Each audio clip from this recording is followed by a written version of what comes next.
wish this was a film, or a stage show. I'm James Dazell, writer of Nuun. I wrote this in 2024. I'm looking for people to work with me on this, so I've made this video to run through the project. If you want to work with me, or you know someone who might, let me know in the comments or send me an email. If this is all it ends up as, at least people got to know it. But maybe it helps build an interest, and one day I get to do it. This video will be divided into two halves. The first will be a conceptual overview, and the second will be going through the work scene by scene. I've left the timestamps in the description to skip to wherever you like.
I became interested in the ancient Maya through their art.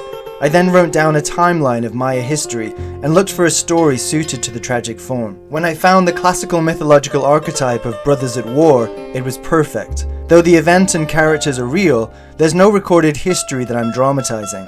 This is my story that I've created out of the information I could gather. I read a lot of books and visited museums in London and Madrid to see Maya art and artifacts, and contacted experts to query some missing information. The professors Takashi Yamamata of the University of Arizona's School of Anthropology, Oswaldo Chinchilla of Yale University's Department of Anthropology, and Pete over at the YouTube channel of Ancient Americas. This is not a script that focuses on the fall of the Maya civilization, nor European invasion. It focuses on a moment in the height of the Maya civilization, which itself precedes an even higher moment. The script concentrates on three particular Maya city-states: Mutal, which might be more familiar to some by its modern name Tikal, Dos Pilas, an allied city of Mutal, and Calakmul, the rival enemy dynasty of Mutal.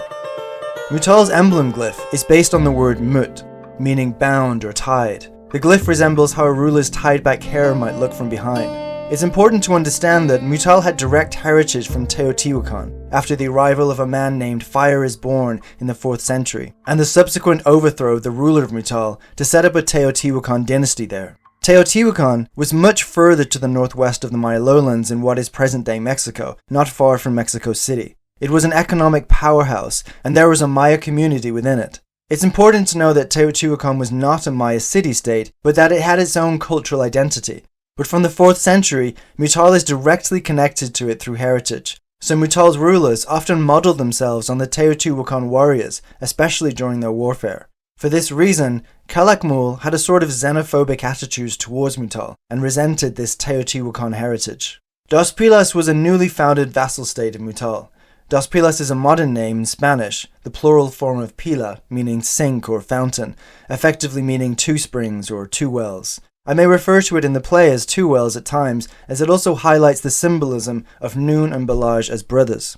The possibility is very strong that the Dos Pilas polity was deliberately founded as an allied refuge for the Mutal royal lineage, or because the family needed to secure additional support to the south of the region, since Mutal's interest in the southwest lowlands was strong during that time. Calakmul was also known as Oxtitun, meaning three stones, and I like the relationship of two wells and three stones, so sometimes I'll switch to three stones. It was also referred to as the Khan dynasty, or the Snake Kingdom. Whilst Mutal in this work represents the heartland under threat, Calakmul embodies an imposing force of conquest and unification, not only in rivalry to Mutal, but its heritage that leads back to Teotihuacan. There is also the importance of the village of Chacnar, but we don't exactly know where it is. It's likely it was to the northwest of Dos Pilas. The set design is based on the architecture of the Mesoamerican ball game court, which are found all over Central America. These structures were the playing court for the game of Pocketuck, otherwise simply called the ball game. The idea was that you had to get a rubber ball, which would be heavy, through the hoop by hitting the ball against your hip. The game was central to Mayan culture and had significant mythical and religious significance. In the Popol Vuh, the ball game appears most significantly in the myth of the Maya hero twins. The hero twins loved the ball game, so the gods of the underworld challenged them to a game. Of course, the underworld gods cheated and often tested the hero twins through a series of trials. They had to work together and eventually they won the game, but are killed anyway. But being clever, in the preparation for their own death, they managed to return more powerful and defeat the death gods more directly. However, as a practical structure, if we reimagine the sloping sides to be the audience seating and the aisle between as the playing space, then it resembles a traverse stage.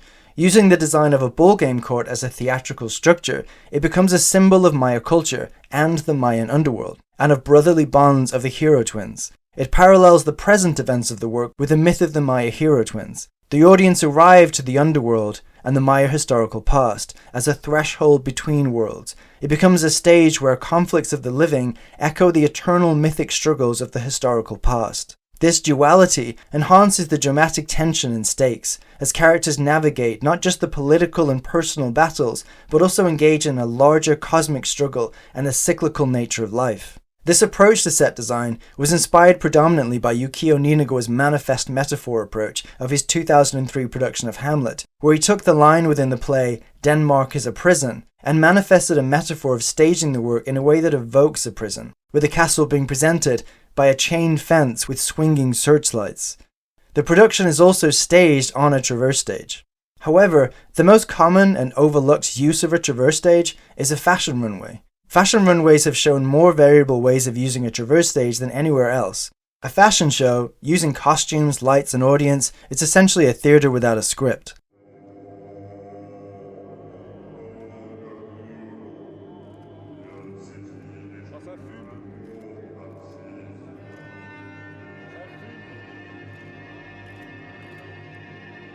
This is the Dior Haute Couture show in 2000 when Galliano was designer. Apparently the show was inspired by Freudian dream interpretations. There are clear references to Kubrick, but it also reminds me of Fellini's Vatican fashion show at the end of Roma.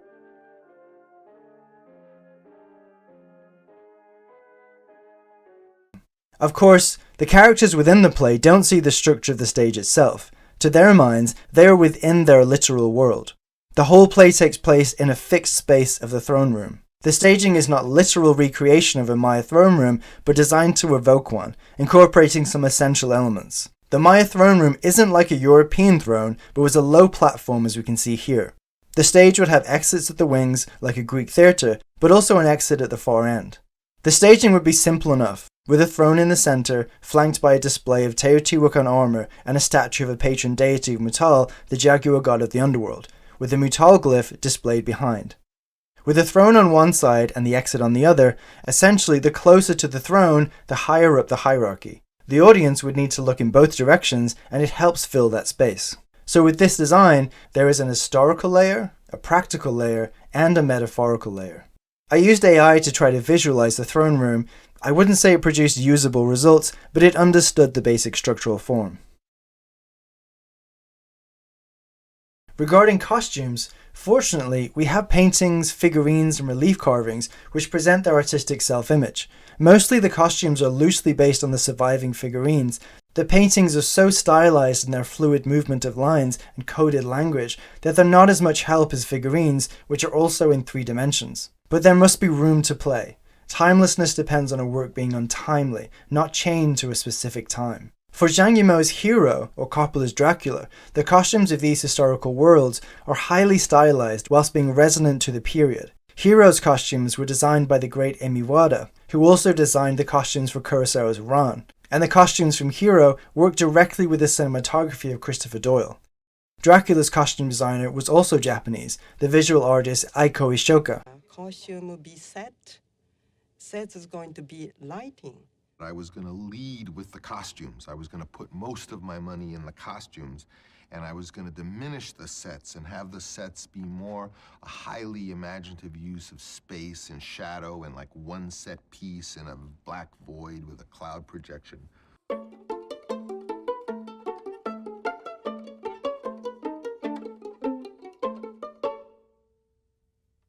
he showed me all symbolism painters. Especially, he pointed to the famous Klimt painting, which titled The Kiss. Eiko, is it possible to realize this painting to one of the Dracula's costume? When I see Klimt painting, I could feel the very oriental flavor with Western painting. I want to express hybrid culture, which is East meet West. You'll notice the references I make are mostly Far Eastern. Before the Europeans arrived, what's now the Americas was so much more of what we culturally identify with an Asian culture in our culture and religious worldview, and I like taking the route of distancing it from Westernization, because I don't want to give the pre-colonial Americas a European identity. It mattered to me to consider how the Maya would create drama.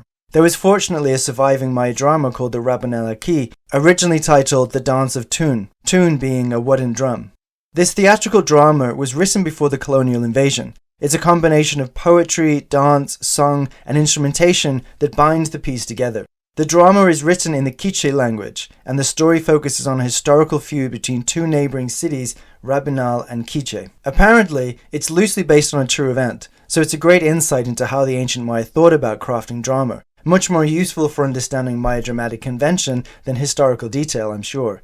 Fortunately, it was similar to the influences I had already. Like almost all traditional theatre outside of the Western modern conventions, the basis of their dramatic theatre was music, song, and dance, which itself aligns with my own theatrical intentions that I focused on in my previous works. So the play isn't like modern Western theatre, which is an actor's theatre, a theatre for speech, walking, and ordinariness of movement, the glorified mundane. It's an ecstatic theatre. It's a musician's theatre, a dancer's theatre, a singer's theatre, a theatre for extraordinary behaviour and stylization, the same as their art. Aside from what the Rabanel-Aki provided me permission to do, the key dramatic work that provided the model for my approach to this was Aeschylus's Seven Against Thebes, a work which is centred on the city of Thebes whilst it was about to be attacked, dramatically evoking a war that never manifests itself literally on stage, but looms impending to the calamity, anchoring the story from the focus point of the community of the city, centering on a strong and determined leader, but who is in friction with reality, and ultimately has to come to accept it, and face his fate. The Rabanel-Aki gave me what I thought Maya culture would give me permission to do in dramatic conventions, and Seven Against Thebes gave me the basic model of how to approach it narratively. Both works share similarities. They are both staged in a fixed space, utilizing speech, song, music, and dance, hyper-stylization, and utilize extra scenic space, which is space not presented on stage, but referred to that is important to what's happening on stage, and above all, are both poetic theatres. Since my work grew wilder in 2018, I've written all of my work with the possibility to be read, filmed, and staged, so I needed to design the stage for it. One of the most important things to understand about the Maya politics in the classic period was the rivalry between Mutal and Calakmul. These are often called the Tikal-Calakmul Wars, occurring between 537 and 744 CE. Clashes between these two states dominated the Maya lowlands. This story takes place within the Second Tikal-Calakmul War.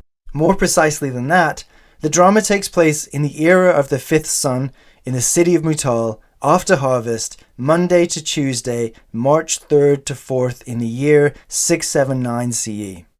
After a series of pivotal events that have shaped the political and personal relationships between the rulers of these three city-states, under the watch of Venus as the evening star, the work is a moment at the climax of these tensions and the characters' final confrontation. I structured the play as a classical four-act structure and used the Greek formats of Prologue, Parodos, Stasimon, Choral Ode, and Exode. But I also structured the dramatic arc of the play along a Maya numerological framework that corresponds to the ancient Maya worldview, dividing it into parts 1 to 9, 10, 11 to 24, and 25. This represents the 9 layers of the underworld, the earthly realm, the 13 levels of heaven, and the upper heavens. Similarly, in a physical view of the Maya landscape, it can simultaneously correspond to the cenote, the land, the mountains, and the stars. Though I knew I wanted to focus on the 3 city-states and their respective rulers, Nuun Shak had the most dramatic weight to anchor the work on his character, but it was still necessary to populate the work with characters that surrounded him. The principal characters are factual, whilst others are fictional, filling in roles which evoke the state organization or illuminate the principal character's psychology. Also, characters that serve the dramatic format of tragedy as naturally as possible, namely, a suitable chorus of handmaidens.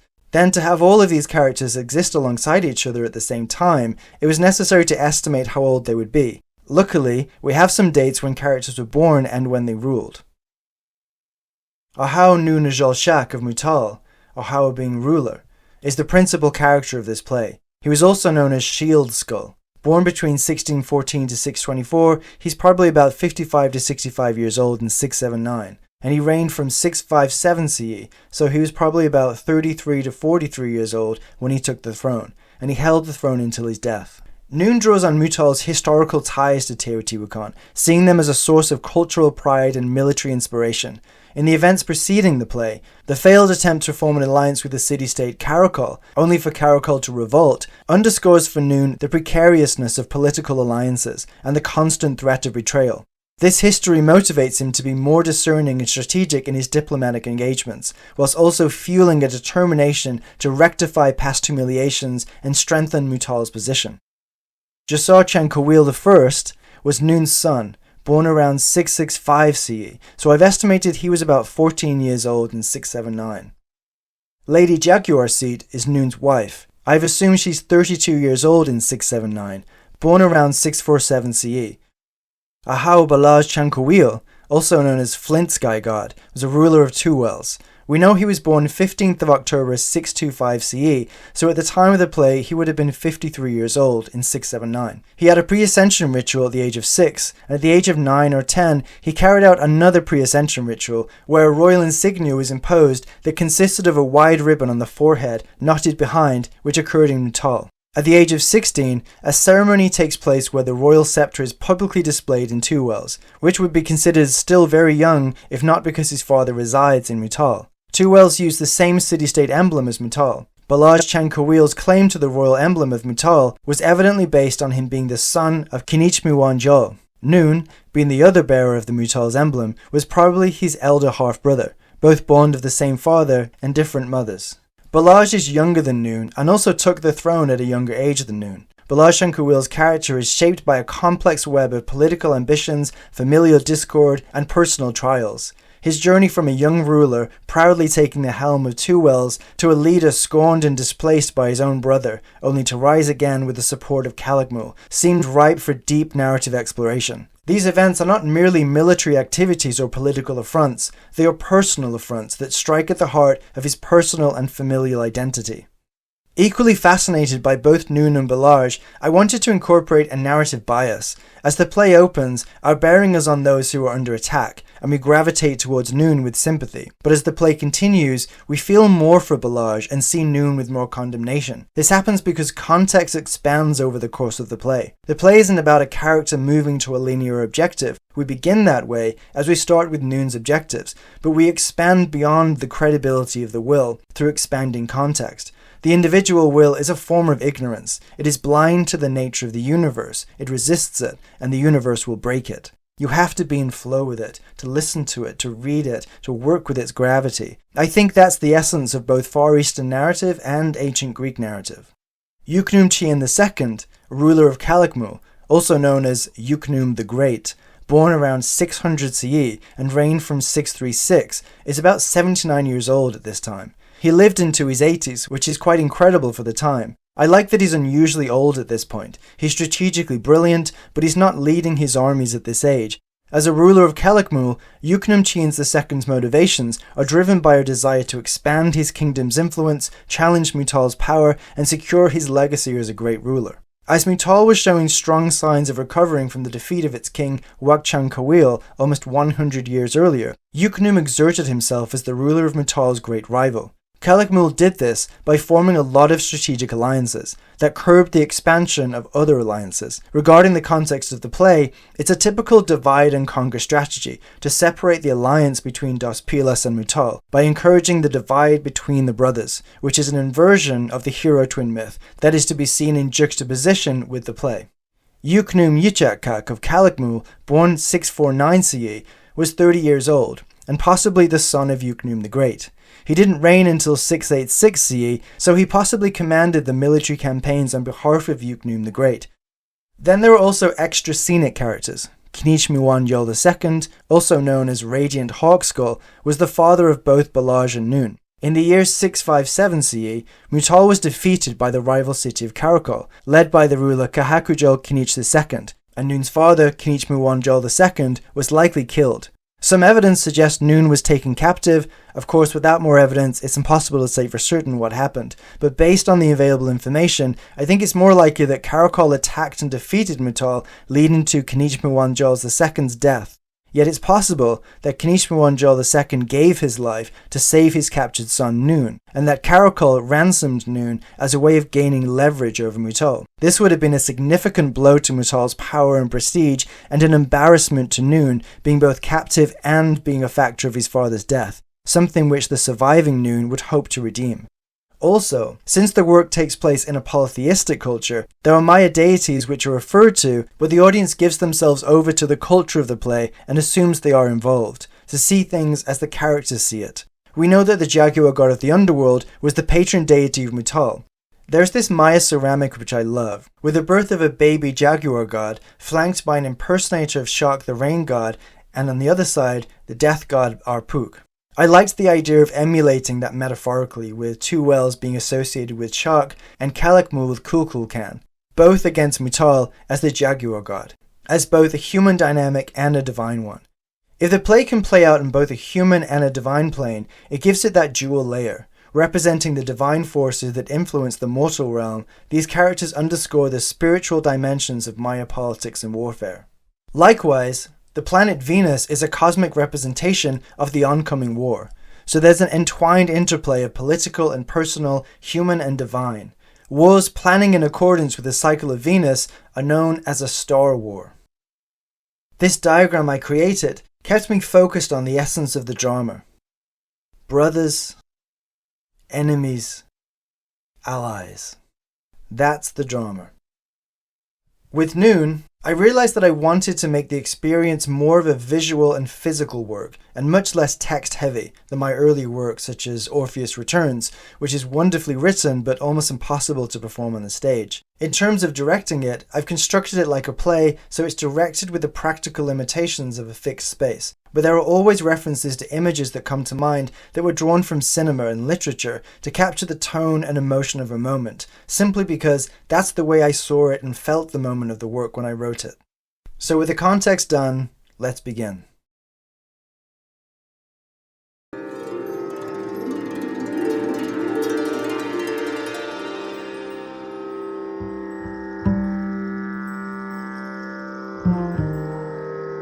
The Nuun title design was influenced by the opening credits of Wong Kar-wai's 2046, which is one of my favourite title scenes. The colour is similar, but I chose the colour because jade is an important symbolic colour and material of divinity to the ancient Maya culture. The Maya glyphs above the title are the name Nuun Shak. I like putting my name in the title, as Coppola did for The Godfather and Dracula and Lerman did for Romeo and Juliet.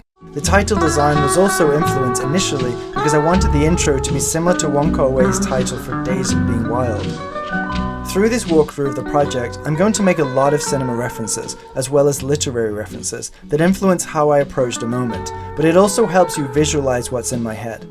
If you have any other references, just leave them in the comments with a timestamp with where in the video it goes. I'd love to know. The stage is dimly lit in amber hues, revealing the throne room of Mutal. The throne sits center stage, flanked on one side by a statue of the patron jaguar deity, on the other by a display of Teotihuacan regalia, with the Mutal emblem glyph above behind the throne. The young Jasar runs down the length of the aisle from the far exit to the throne, admiring the throne, the emblem, and the Teotihuacan armor. I imagine this tone like the playful moment in The Last Emperor.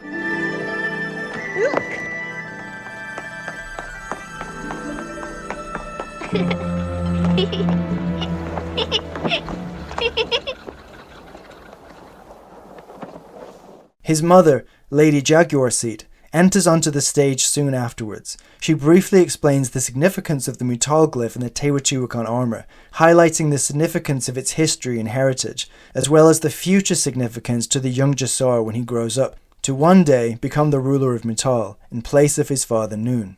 Lady Jaguar Seat makes the analogy of corn. At this time of year, the corn would not have been ripe.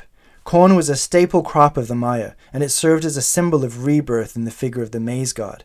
In the region, corn is typically planted in November or December, and takes around 4 to 5 months to mature. Assuming a November planting, by this time in March 679 CE, the corn would have been unripe in its early growth stages, several weeks away from maturity, which typically occurs around May or June. Just as the corn was not yet ripe for harvest, Jasar Chancuil, being 14 years old, was still not ready to assume the responsibilities of the throne. I imagine the tone of this scene somewhat like the tender moment at the opening of Gangs of New York, which likewise conceals the large violent scenario it takes place within.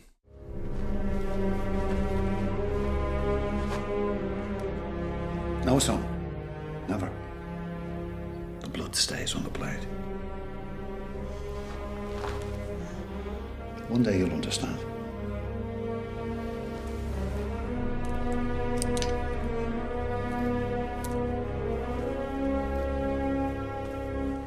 Lady Jaguar Seat puts her hand on Jasar's shoulder, guiding him gently off stage. Pausing just before exiting, she turns back for a moment, gazing towards the glyph one last time with an unsettling feeling. She leads Jasar slowly off stage. The light of dawn catches the room and creates a silhouette as they leave, dissolving into darkness. This establishes the political, cultural, and religious setting, whilst emphasizing Jasar's position in the royal lineage of Mutal and in maintaining those traditions, and leaving with an ominous sense of hope and foreboding. Parodos. The moment they disappear, the handmaidens enter. Their presence is almost ethereal, carrying incense bowls and moving with ritualistic procession, preparing the throne room for Nuun's arrival, a clear shift from the intimate to the ceremonial. Some light incense, others are just fabrics, placing offerings before the throne, a signal that an important meeting is about to happen. As the incense thickens in the air, their voices rise into song. The Parodos begins.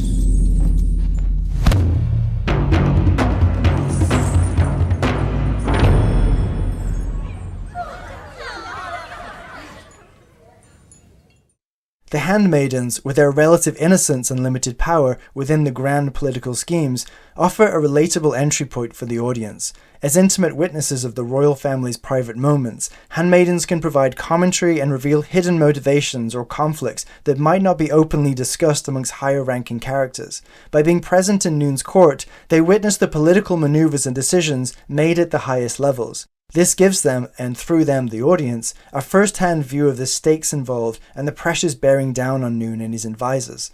They are the chorus of the play, and once they enter the stage, they never leave it. For the chorus of handmaidens, I think all the choreographic styles that I've highlighted on this channel so far are what I like. In terms of how to use the chorus during scenes, I've always thought of the blocking and group movement in Kurosawa's Sanjuro was perfect for a chorus. They seem such an ensemble, as if they're one person. Aside from that, as I say in my video on Ninigwa, the way Ninigwa used his chorus in Oedipus Rex was masterful. Of course, the chorus are a group of dancers, but they also have to sing. They are the musical element of the work.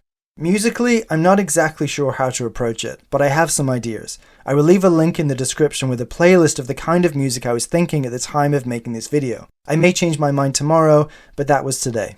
Music is usually the last thing I do with a work because it binds it all together and sets the right tone for each section. The ancient Maya's music was largely percussive, but it's about, do you want to make it authentic in that regard, or go in the direction of finding something that just feels to work? A big influence here is the example of the choice of music from the Japanese anime films Akira and the film Ghost in the Shell. Neither are Japanese pieces of music. The whole score of Akira, which is set in a futuristic dystopian Tokyo, is composed of traditional Indonesian gamelan music, particularly from Bali. And the opening of Ghost in the Shell, whilst we watch the construction of an AI robot, is Bulgarian folk singing.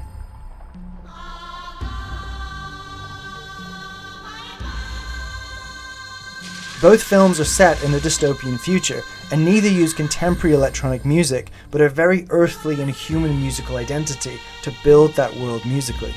Those are both futuristic films, whereas my play is historical. Examples in this area could be Sofia Coppola's Marie Antoinette, which uses punk and garage music, and Poor Things, which, though a fantastical past, musically isn't connected to a pseudo-19th century. It makes sense to use music of the period for logical reasons, but if you can pull it off well, it's a more excellent choice not to do that, and a more creative way to give it a musical identity. If you can find how to make the musical identity part of the creative imagination rather than part of historical accuracy, I think it makes for a more interesting work. I think the point is that music isn't decoration. It's how we enter the world of a picture. It presents the audience with a disposition, so as to connect to the unsaid nature of the world that is neither articulated in the dialogue nor visually represented, but felt. It's not the emotional feeling of the characters, it's the disposition the characters have in connecting to the world they're in. The music is a kind of ether of the world, their spiritual connection in a sense, whether that's religious, their purpose, or their deep insight. For this reason, we used to get a lot more character motifs in film scores. Though it's more than the emotional layer of the world, I think it should be at a more of a distance and allow the audience to actually see the world with a little more objectivity than the characters within the story have themselves. Although I think the music is about bringing people into the world of the work, I don't think you have to use the culture's music to do that.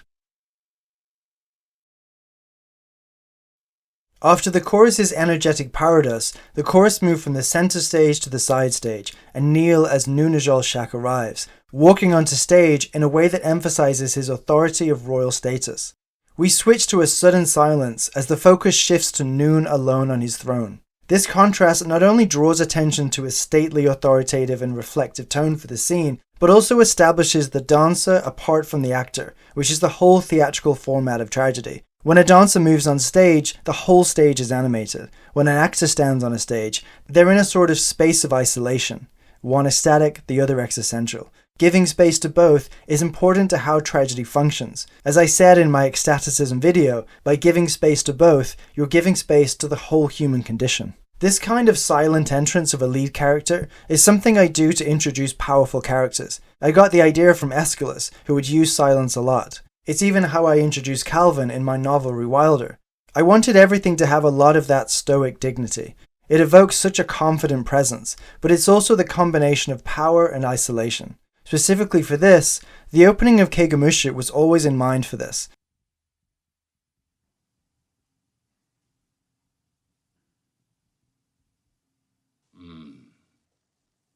Once Nuun arrives, the nobles of the court arrive and seat before Nuun with dignity.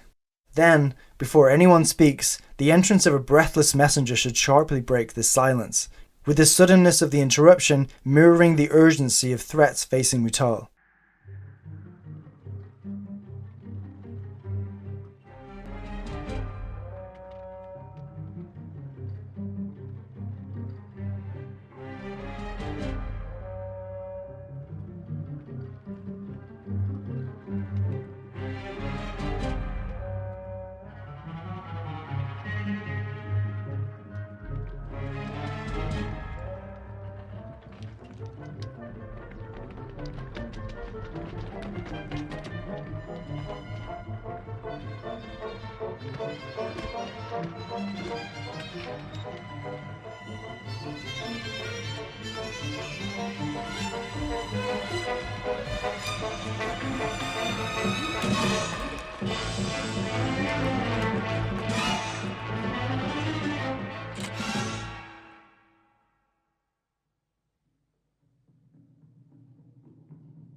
The messenger comes forward with troubling news of the impending attack on Mutal, which should disrupt the calmness of previous activities, drawing attention from all to the new crisis.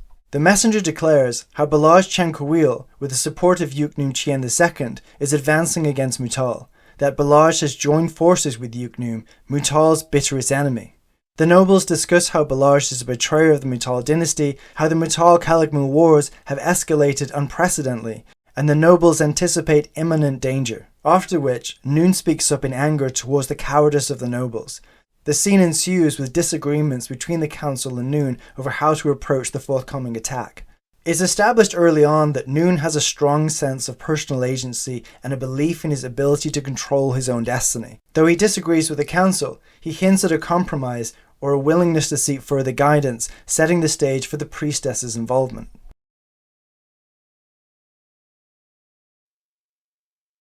Predominantly, the scene is drawn from the Maya artwork depicting Lady Shock in a bloodletting ritual invoking a vision serpent of shield jaguar, communicating with a dead ancestor and preparing the present king for battle.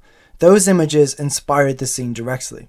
During these special bloodletting rituals, bloody papers were burnt in a sacred bowl, and from it, this great undulating serpent rises, and from its mouth emerges an ancestor or occasionally a deity.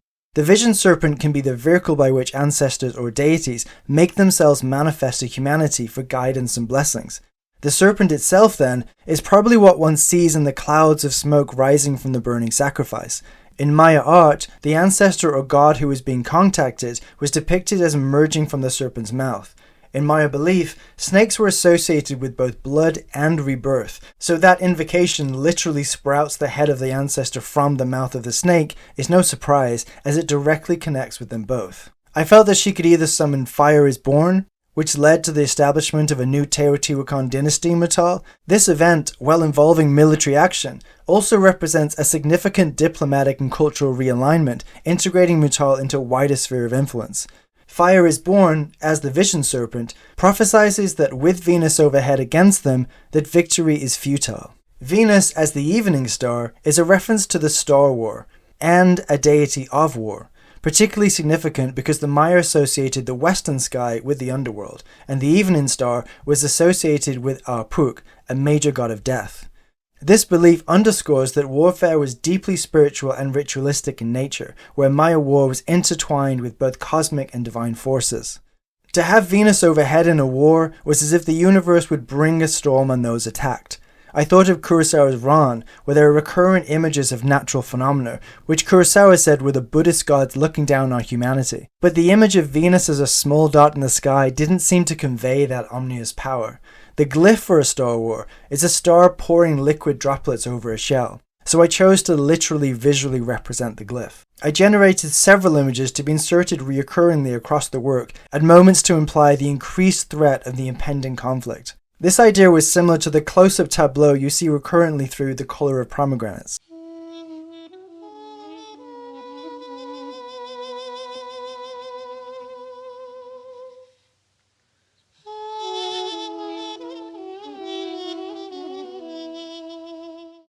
As the priestess conducts the bloodletting ritual, the chorus could slowly gather around the sacred space, beginning with soft rhythmic chanting or singing that builds in intensity. When the ancestor is invoked through the vision serpent, the chorus speak or sing in unison or in carefully orchestrated harmony to represent the voice of the ancestor, establishing a call and response pattern between the priestess and the chorus. This would be the second choral ode after the Parodos. The chorus could be arranged around the stage or even around the audience to create a surround sound effect, making it seem as if the voice is coming from all around, enveloping the audience in the experience. So it would feel like a collective unconscious voice in an ecstatic union. The scene culminates in a powerful unified expression of music and dance.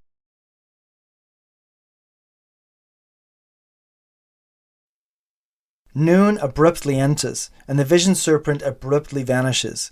Nuun's entrance should be sudden and commanding, effectively cutting through the climax of the chorus's performance. Nuun rebukes the priestess and dismisses her. As a tragic figure, he's definitely Theban in style, alike to Creon or Eteocles.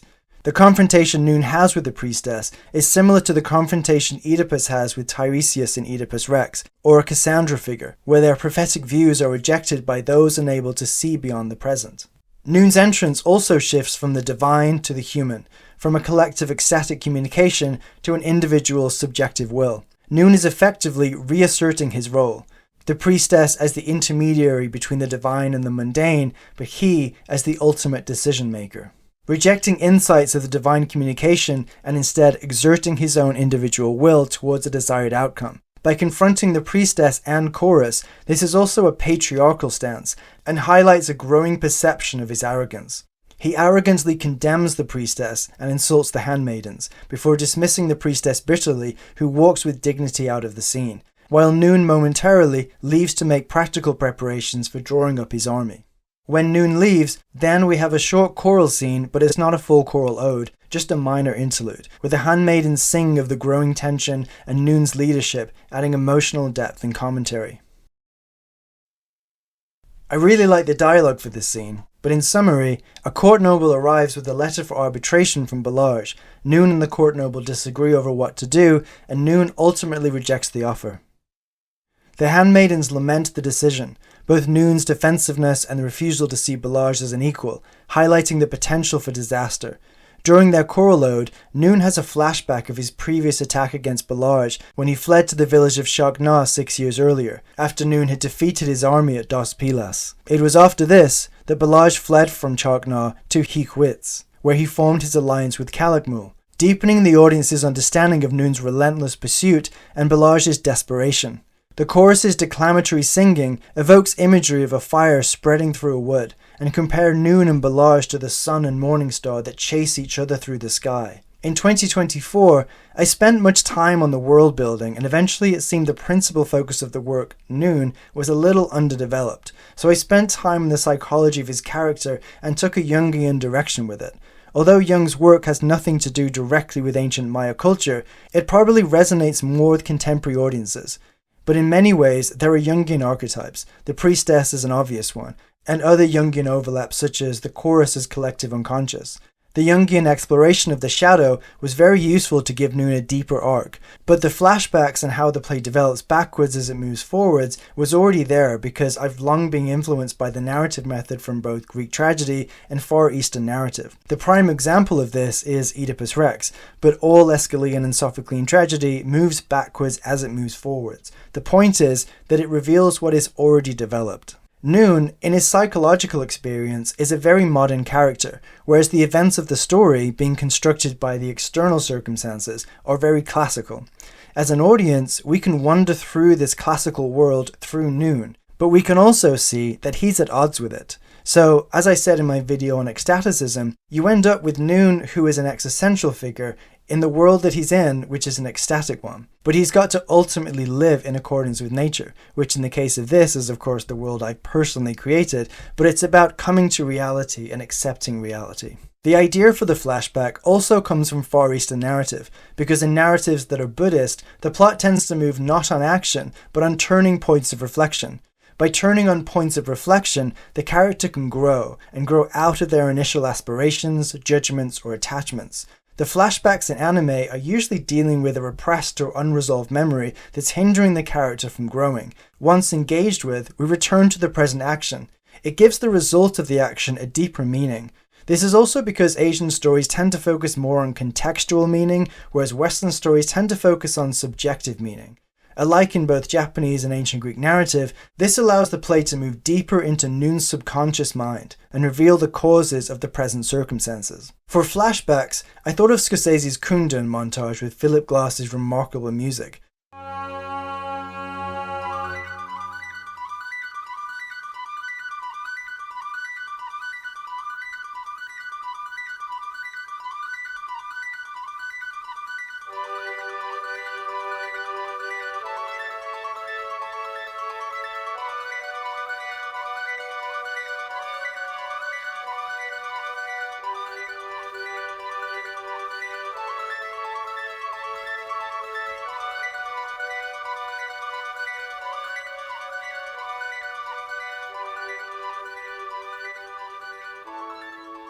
But probably my favourite flashback, and it works similarly to the Buddhist way, is from my favourite film, Once Upon a Time in the West. Every time that the man with no name gets close to Frank, he recalls a blurred figure approaching him that recurs throughout the film until the full memory is recalled at the end.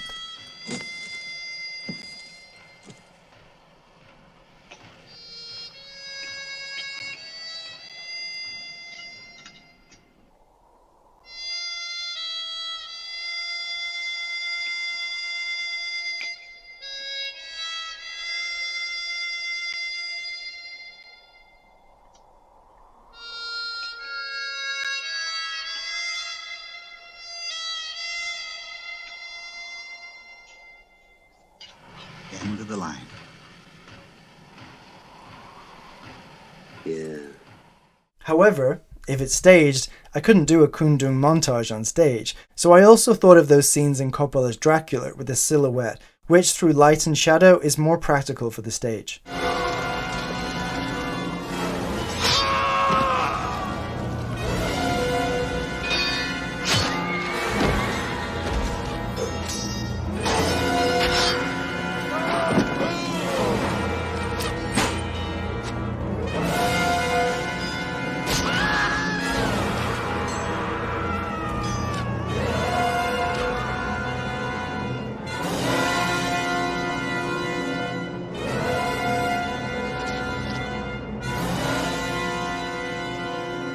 When Nuun awakens from this daydream flashback, there is tension between the chorus and Nuun, as he begins to come to terms with his past actions, but his pride refuses to accept it. Then he gets the handmaidens to prepare his own bloodletting instruments.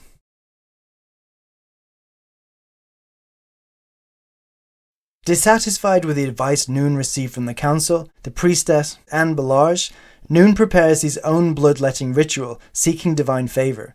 Whereas women would pierce themselves through the tongue, the men would pierce their genitals. The blood would drip onto a paper to then be burnt in a small fire. It seems suited to the moment that Nuun would bloodlet upon Balazs' letter as a gesture of resentment, and then burns the paper in a small fire. The combination of pain caused and the smoke rising causes an ecstatic reaction, and Nuun has his own vision experience. The scene mirrors the priestess's earlier vision. The ritual also serves as highlighting Nuun's political role as an intermediary between his people and the gods. But this is also deeply personal to Nuun, tying his will for victory to a plea for divine favour in the upcoming battle, specifically from Mutal's patron deity, the jaguar god of the underworld. Nuun's decision to perform his own bloodletting ritual is both an act of pride and a demonstration of his belief that his blood, and by extension his will, is more powerful than others. It's this scene where Nuun directly confronts his individual will in relation to divine activity. Despite Nuun trying to still personally exert his will by conducting his own vision quest, it highlights his awareness that he can't control fate, only appeal to it. The very act foreshadows his outcome in the war. And now he has a vision quest. The chorus stand far back away from Nuun so that he is even more visually isolated. Nuun transitions into a deeper ritual state where he imagines hallucinations. The jaguar god of the underworld is invoked by Nuun during his vision quest as he seeks to channel the jaguar's strength and navigate the mysteries of life and death. The jaguar deity's associations with the underworld might reflect Nuun's readiness to confront the darker, more challenging aspect of his rule and his willingness to transform through sacrifice. From a Jungian stance, this is Nuun also confronting his shadow. To visualize the vision quest, I thought both surreal staging and contemplative imagery, such as Kurosawa's dream scene from Kagemusha or Tarkovsky's Solaris. Nuun's vision quest goes through stages of imagery that build upon each other. In the first stage, the room becomes a cave, and a jaguar eyes are seen in the dark. In the second stage, then the cave becomes a cenote. First, water surrounds Nuun to his knees and then waist, as water symbolized the underworld. And then water lilies appear on the water. Water lilies were a symbol of purity, partly because water lilies are very sensitive to impure water. The Maya would place water lilies on their reservoirs to see if the water was contaminated. Likewise, the water lily's cyclical ability to bloom and then sink back into the water is a symbol of rebirth. In the fourth stage, a serpent is seen through the water. As well as the underworld and rebirth, the combination of water and serpent also refers to shock and Kukulkan. Then above the cenote is the night sky. In the sixth stage, a caiman rises from the water, and its back turns to mountains. Caimans represents the balance of chaos and order, the primordial waters and the earth. In the seventh stage, the mountains. This is why Maya built pyramids. They were both thrones to the rulers, but also were representations of mountains. Mountains represented tombs of ancestors. Therefore, temples, as a metaphorical mountain, were a mortuary for dead kings, representing the connection between ruler and divinity. The temple entrance on the top of the pyramid were symbols of cave entrances, metaphorically descending to the underworld. In the eighth stage, Nuun was depicted facing the messenger owl beside a skull, signifying the end of his earthly journey. It captured the moment of his transition to the afterlife, suggesting his acceptance of the death god's call and the enduring legacy he's leaving behind. Before Nuun comes out of the vision, he goes to the deepest repression of his mind. He goes to the 9th stage, and sees a flashback of a conversation between himself, Balazs, and their father, Knight-Muanjal II. At this 9th stage, which also corresponds to the 9 levels of the underworld, at the end of his vision, Nuun recalls a childhood moment where he was taught strength of unity through the analogy of the unbreakable bundle of arrows. The reference for this was basically the scene from Kurosawa's Ran with the bundled arrows. I'm sure there's an Aesop fable or something that also uses this bundle of arrows analogy, but I'll play the whole scene because it's not only the idea of brotherly bonds, but similarly, this is a tender family moment in a film that is otherwise about war. そのエビラをこれ。はい。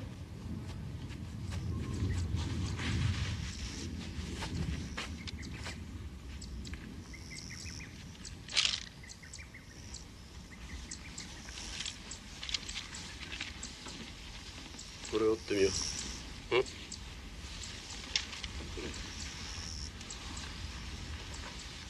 これが折れるか。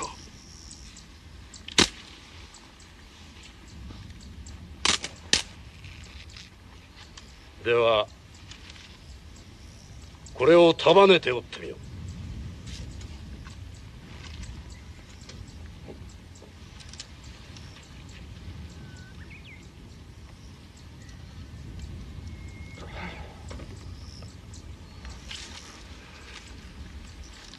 一本の矢はたやすく折れる。だが束ねた3本の矢は折れん。たとえ太郎一人ではしのいきれぬ大難が起ころうとも、兄弟3人力を合わせれば一文字家もこの国も安泰じゃ。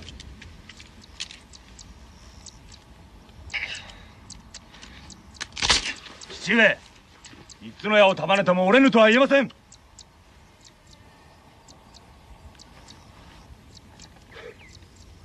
こ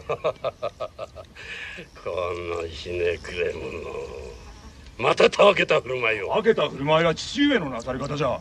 急にたわごとを言い出されて。たわごとじゃと。さよう。急に追いぼれたのか、狂われたのか。黙れ。この父に向かって何たる言いようじゃ。わしの言葉に毒が狂っておる。どこが追いぼれのたわごとじゃ。では申し上げよう。まず今の世を何とご覧なさる。義も情も金繰り捨てれば生きていけぬ世の中でござるぞ。そのようなことは百も承知じゃ。でござりましょうな。父上はどれほど人の血を流されたかわからぬお人じゃ。情け容赦なく生きてこられたお方じゃ。しかし父上、我らもその末世乱世の子でござるぞ。それを己の子だからとその情を頼りに老後の安楽を夢見られる。これ三郎、そんな父上は狂ったとしか思えん。追いぼれたとしか思えん。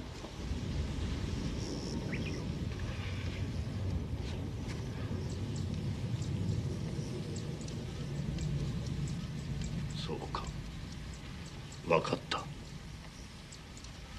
その方ことと次第によってはこの秀虎を親とも思わず裏切ると申すのか。これはまた愚かな。裏切ると申して裏切る者はおりません。では太郎次郎が裏切ると申すのか。三郎は兄上が家督を継ぐのが不満なのであろう。三郎、先ほどからの言葉はそのための讒言か。弟だとてことによってはただは済まんぞ。父上、3本の矢の戒めも早々にこのざまじゃ。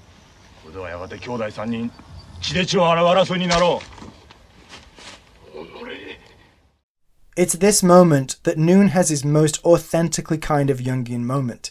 Here he is plunged into the deepest repressed memory of his subconscious, illuminating his shadow, and integrating his masculine and feminine. He perceives the weakness at the core of his anger, that was built from a resentment born in childhood, relating to the love his father showed to his brother Balazs.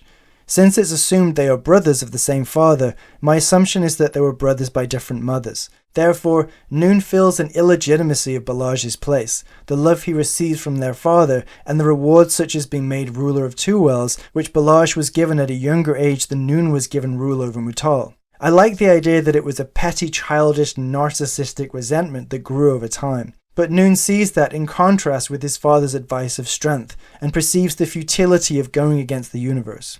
This mirrors the hero twins in another way. Their father now becomes a metaphor of the hero twins' father, who becomes the maize god within that myth. I got the idea of using the Maya hero twins as a contradictory parallel with Nuun and Balaj from Homer's Odyssey, where Homer parallels Odysseus' journey home with that of Agamemnon's return, as well as Nestor's and Menelaus. The Greek word for a story of return in ancient Greek narrative was nostos, which is also a genre of poetic narrative in itself, stories about a returning hero. The Odyssey is a nostos narrative, and whilst we're reading it, or whilst the audience was listening to it being sung, we don't yet know the outcome. So the poet was cleverly referring to other nostos outcomes that were either good or bad, to keep us in suspense, and in which we can contemplate the returning hero at the centre of the Odyssey. In the case of Nuun, whereas the hero twins were successful because they worked together as brothers, Nuun and Balaj were brothers who rivaled each other and turned against each other. This, of course, parallels with the Greek myth of Eteocles and Polynices, the two sons of Oedipus, who after taking joint rule when Oedipus was exiled, Eteocles refuses to give up his turn to rule and exiles Polynices. So Polynices amasses an army against his brother, which is the substance to the play by Aeschylus, Seven Against Thebes. But there are other literary and historical parallels, such as Shakespeare's Coriolanus, where the Roman general Coriolanus was exiled and joined his enemy to war on Rome.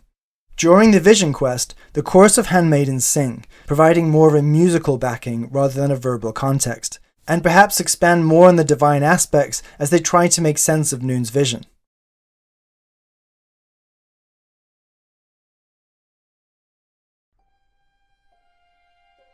Nuun revives consciousness of reality, sweating profusely, seeing the weakness of the core of his personal will. Nuun contemplates the stronger presence of Venus as his own ending.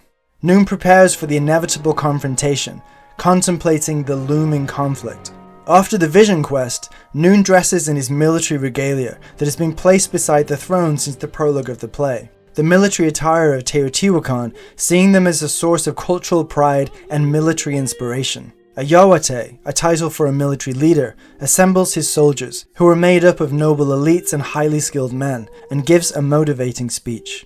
After the revelation in the previous scene, Nuun is perceiving that fate is working against him. Normally, these scenes of a speech to soldiers are to rouse the soldiers, and by extension, the audience, with a confidence to enter battle that the leader embodies. With this speech, it may not be performed as just a martial speech, but that Nuun is psychologically wrestling the internal conflict between what he says and what he believes. He has to encourage his warriors, but he doesn't really believe it. And for the first time, he no longer believes in the superiority of his will in the face of fate. It's as if he's trying to bring his own mind to the right stance, rather than the soldiers, torn between the responsibility and the inevitability. Nuun's exit to join the warriors should be solemn and determined. Nuun accepts his fate as he wants to avoid a reputation of cowardice and unresolve, which would be a lasting memory on the surviving people. But he knows he goes to war without fate's favour. Nevertheless, he rises to his responsibilities and he goes to meet his challenges, but he goes knowingly that he will die, and that's the bravest thing of all. Before leaving for war, Nuun has a moment of solitary reflection, having finally accepted the fate of the gods. When Nuun walks off stage, this sort of death walk was something the Greeks did very often. It should be done with stoic dignity, not with an erratic and melodramatic existential crisis. Then we have Choral Ode 4. The handmaidens sing of the impending battle, expressing hope and fear for Mutal's future, whilst poetically making reference to a divine battle between the respective patron gods of each city-state in parallel. Calakmul with Kukulkan, two whales with Chalk, and Mutal with the jaguar god of the underworld. They create imagery in the mind of literal respective patron deities fighting each other, Mutal being a jaguar attacked on both sides by Kukulkan and Shark, metaphorically presented as natural phenomena, wind storms for Kukulkan, rain and lightning for Shark, and earthquakes for the jaguar. The chorus also reflects on the tragedy of division within Mutal's royal lineage. They lament the erosion of the brotherly bonds, using mythical allusions of the brotherhood of the hero twins as a stark contrast to the present discord. The story of the Maya hero twins from the Popol Vuh is the tale of duality and balance. Whereas the twins work together to overcome challenges, including defeating the lords of the underworld in a ball game, their story is one of cooperation, intelligence, and shared destiny. The twins honor and elevate each other, ultimately becoming celestial bodies, the sun and the moon. which further illustrates their connectedness. In contrast, the play explores the tragic consequences when these principles are not followed. Nuun's conflict with his brother Balaj and the ensuing war can be seen as a departure from the harmonious duality embodied by the hero twins, and becomes a cautionary tale against the perils of discord and self-destruction, hopefully inviting the audience to reflect on the consequences of our choices, both for ourselves and our communities. In the Popol Vuh, in the Maya myth of the hero twins, after they were sacrificed and reborn, they then aided the rebirth of their father as the maize god. Subsequently, Nuun's son Jasar Chancuil takes up the metaphor as the maize god as a symbol for rebirth.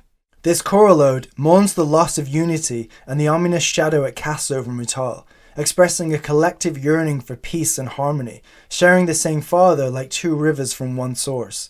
The handmaidens re-highlight that Venus is overhead as the evening star. As the Star War approaches, this ode serves as a prayer for success in battle, weaving together hopes for divine favour with the solemn recognition of the sacrifices that lie ahead. They reflect on the nature of destiny and the role of leaders and warriors in shaping the course of history. This ode is a meditative pause before the storm, pondering the cycles of conflict and the quest for glory, tempered by the knowledge of the costs involved. Midway through the song, it begins raining.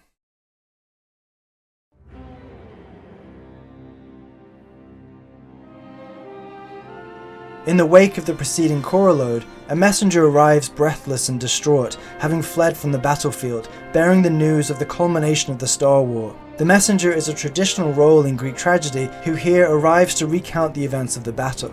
I like the whole messenger speech that I wrote. He gives a detailed description of the battle, which is really fun to write because I had to hypothesize how the battle could have unfolded and what were the interesting ways of describing it, but I'll just show the beginning and the end. The messenger's account describes the battle itself, the battle's outcome, the capture of the nobles, and the capture of Nuun by his brother Balaj, which concluded the battle, and finally, the climax of Nuun's sacrifice, and ultimately, the defeat of Mutal under the star of Venus. The chorus of maidens, still on stage, embodies the collective anxiety and anticipation of Mutal's people. The earlier voluntary nature of Nuun's bloodletting, giving his blood as a potential offering, was sharply foreshadowing his later sacrifice.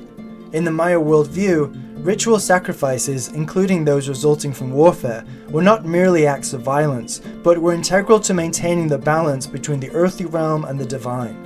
These sacrifices were believed to feed and appease the gods, securing their favour and ensuring the natural and cosmic orders remained intact. The sacrificial victim, especially when they were a captured ruler or high-ranking officer, was a potent symbol of the defeated community's essence and divine protection. The ritual sacrifice, whilst tragic, underscores the profound spiritual and cultural convictions that guide the character's actions. The Rabban el-Aki shows that captured sacrificial victims were treated with the utmost reverence, solemnity, and respect. Lifeblood, which was also the symbol of energy in cyclical time and sustained cosmos, was represented often as snakes. Depicting blood pouring and sprouting as snakes represented their meaning as rebirth. The symbol of cyclical time was blood, and that was the life force. It was the life force that was given sacrificially to keep the cosmos going, almost as if a consolation for death, that it doesn't signify end, but renewal. And then we have Choral Ode 5. In the final choral ode, the handmaidens sing of the tragic fall of Nuun and the survival of Jasar, offering a vision of renewal of Mutal's future under Jasar's eventual rule, the power of the cosmos, the renewal of the maize god, the cyclical nature of life, death, and rebirth within Maya culture. The final ode looks to the cycles of the cosmos as a mirror for human endurance and the possibility of rebirth from the ashes of suffering, alluding to the possibility of renewal and change after the devastation of war. The chorus exit one by one, except one handmaiden, who stands side stage. Then, just as at the beginning of the play, the young Jasar runs down the stage to the throne, stares at the Mutal glyph until a handmaiden leads him off stage. This represents the cyclical nature of time in the Maya worldview, foreshadow of when Jasar grows up and restores the reputation of Mutal, responsible for one of its highest periods. Jasar took the throne 3 years later, on May 3rd, 682 CE, and reigned until his death. This parallels Jasar with the maize god, which was alluded to in the prologue when Lady Jaguar Seed uses the analogy of the corn. And there you have it, that's the play. I'm James DL. If you are interested in getting involved, let me know.